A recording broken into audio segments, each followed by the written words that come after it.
कल्याण डोंबिवली महापालिकेतील सत्ता संघर्षाला मोठं वळण मिळालं आहे। निवडणुकीत एकत्र असलेली शिंदे सेना भाजप युती आता तुटताना दिसते। कल्याणमध्ये शिंदे सेनेचे 53 तर भाजपाचे 50 नगरसेवक निवडून आले आहेत। मात्र भाजपाला सत्तेपासून दूर ठेवण्यासाठी शिंदे सेना मनसे आणि ठाकरे गटातील नगरसेवकांशी संपर्क साधत असल्याची माहिती आहे। ठाकरे गटाच्या 11 पैकी 4 नगरसेवक नॉट रिचेबल असून त्यातील 2 मनसेच्या संपर्कात असल्याची चर्चा आहे।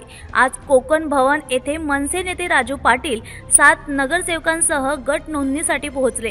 थोड्याच वेळात श्रीकांत शिंदे आणि नरेश मस्के 53 नगरसेवकांसह तेथे दाखल झाले। यामुळे कल्याण डोंबिवली शिंदे सेना मनसे सत्तेसाठी एकत्र येणार का याकडे संपूर्ण राजकीय वर्तुळाचं लक्ष लागलं आहे।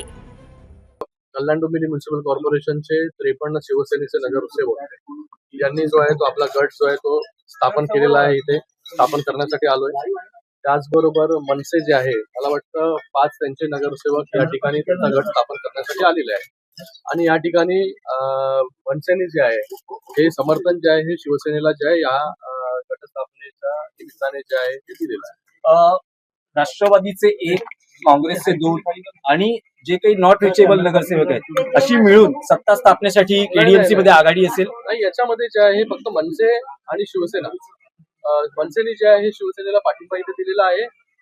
युतीमध्ये शिवसेना आणि भारतीय जनता पार्टी जे लढलेली आहे आणि युतीमध्येच सत्ता जी आहे ही कल्याण डोंबिवली महानगरपालिकेमध्ये येतील, त्यांचं जे आहे स्वागत आहे। मला वाटतं स्थिरतेसाठी कल्याण डोंबिवली महानगरपालिकेमध्ये जेवढे लोक बरोबर येतील त्याच्यामुळे जे आहे डेव्हलपमेंट देखील चांगल्या प्रकारे त्या ठिकाणी होईल। मला वाटतं मनसेला देखील तेच वाटत असेल। राजू पाटील जे आहेत ते माझे मित्र देखील आहेत आणि त्यांना असं वाटतंय की बाबा डेव्हलपमेंटमध्ये आपण सगळ्यांनी जे आहे एकत्र असलं पाहिजे आणि त्यासाठी त्यांनी जे आहे शिवसेनेला जे आहे समर्थन, महायुतीला समर्थन आपण बोलूया, महायुतीला समर्थन जे आहे दिलेलं आहे।